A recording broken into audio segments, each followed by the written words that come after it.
Hello guys!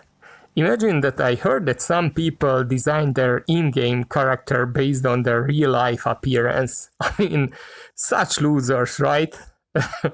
So, sorry about the mask, don't worry, it's not some weird fetish. I just want to spend more time recording the videos and less time editing, so the mask saves me time. Now, I have been to over 100 job interviews, and yes, 18 of them were for one company, Morgan Stanley. You guys are insane.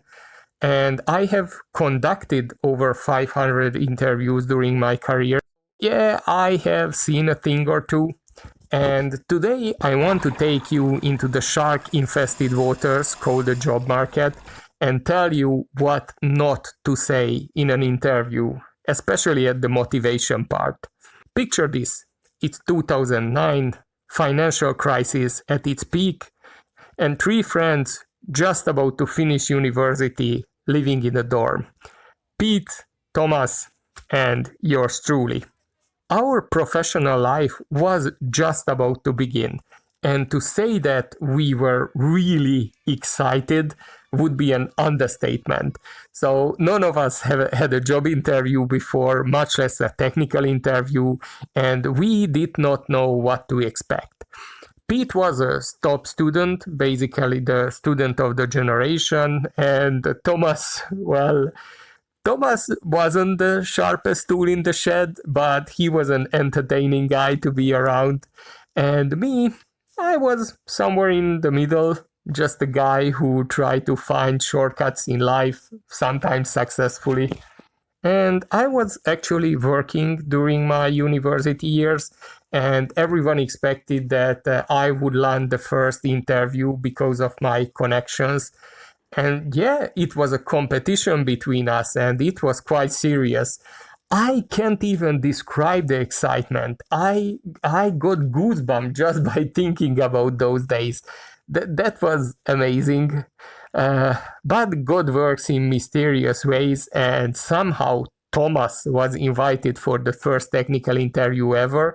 And to our biggest surprise, he passed it somehow. Pete and I were really cheering for Thomas, but for all the wrong reasons. As I mentioned, it was 2009, no companies were hiring, and we were hearing horror stories about the job market. Many people lost their jobs, even in the IT sector, and we were competing with programmers who had 3, 5, 10 years of working experience. It was a nightmare. So we were cheering Thomas because our train of thought was that if this motherfucker gets a job, then we will have no problem getting a job. I mean, our life will be sorted. The company Thomas was interviewing for was working with a programming language called Perl. And before we move on with the story, let's talk about Perl for a second. It is much less of a programming language and more like a philosophy. And if I would have to rank the programming languages from how easy it is for the humans to understand and how easy it is for the machines to understand, I would put Python, Rust, and Node.js on the top. Then it would come Java and C#, then C++, the best language in the whole universe. Guess which was my programming language. Then comes C and then assembly.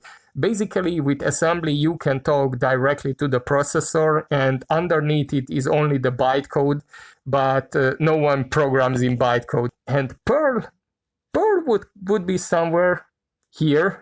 So that's right. The beauty of Perl is that neither the humans nor the machines can understand it. Just to make an example, this is a working Perl code that can break the copy protection of DVD files and converts them to MPEG, which is a video format. And yes, it works somehow. Really, really smart people worked on it for a really, really long time. And if I want to describe to you the average Perl programmer, I would just show you this picture. And that's right, he is Rasputin. He died at 1916. But if he was alive today, I can assure you he would be a Perl programmer. That says it all. Anyway, Thomas passed the technical interview, and the only thing that was between him and the monthly salary checks was the salary negotiation with the CEO. And yeah, it was a small company, so the CEO directly sorted out these things. It's nothing unusual. Thomas was ready to accept really whatever money he was offered. Literally nothing could go wrong at this point. Well, almost nothing. So at the time, we only needed one thing, at least 1 year of programming experience to put it in your CV and to move on to your next job. Companies knew this very well, and thus they tried to find candidates who are likely to stay with them a little bit longer. And we were really young, beautiful, and very, very naive boys who did not know what we all know today about the job market. You have to lie, always, about everything. You have to lie in your CV, you have to lie on your LinkedIn profile, on the cover letter, and most of all, about your motivation, why you want to work for that company. If you wake me up nowadays at 4 a.m. and ask me what is my motivation to work for you, I will immediately tell I like your technology stack, the product vision, the diverse company culture, the personal development opportunities, the flexible working hours, the location of your office. Even before asking the question, who the fuck are you and what the hell are you doing in my flat at 4 a.m.? So yeah, basically through all these years of experience, I became a professional bullshitter, but I'm proud of it. But Thomas did not know all these things back then. And before I move to the interview, if you want me to take this freaking mask off, please subscribe to my channel. When I'm confident that this YouTube thing is going somewhere, I will definitely be making face-to-face videos, so please do me that favor. Now, move on to the interview. With his own words, the interview went on the following way. The CEO arrived and they sat for a coffee in a really unofficial place. Again, this was a standard practice back then. Then the CEO told him that he built his company with sweat and tears over the last 10 years.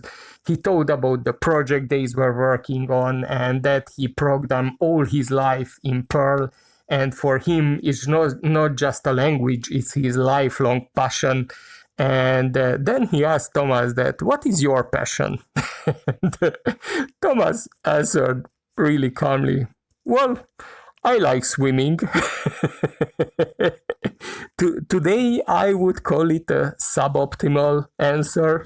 And then the CEO asked him why he wanted to work for this company, to which he replied without hesitation, I hope to receive a salary. and fuck yeah, of course you do. But that's why all of us are working.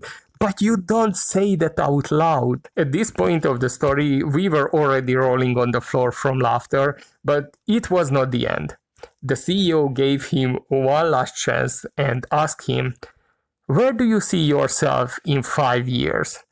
And all I can say is that Thomas might have been a good swimmer, but not a great thinker. He did not get the clues, and instead of telling him about his IT career progression and that he wants to program in Perl until the day he dies, he just tells the CEO how much he loves the water and the sea, and his dream is that as soon as he has enough money, he will go somewhere to the seaside and be a scuba diver instructor. At the time, Pete and I did not know the right answers to these questions, but we were 120% sure that these were not the right answers. Yeah, needless to say, Thomas did not get the job. Such a surprise. But he gave us a great story to share. And he's a programmer now, programming in C#, and what I heard, he is not bad at all. Pete is teaching at the university, and me? I'm still looking for shortcuts in life. For the record, I did get the first job out of 3 of us, just 3 days after graduation. Yeah, the summer of 2009, the shortest summer vacation of my life. And now listen, the job market today is tough, okay? Ghost jobs, low pay, insane competition. I don't envy you if you are just starting out. But if I could go back, I'm getting goosebumps again. But if I could go back, being 20 something again, fresh out of university, full of dreams, you could bet your balls that I would do it in a heartbeat. Because here is the truth, by the time you are 40, you will realize that money is the easiest thing to make. You just do what people actually want and they will and they will throw money at you. So keep grinding and please don't tell the interviewer about your dreams of scuba diving when they ask for your motivation. Cheers.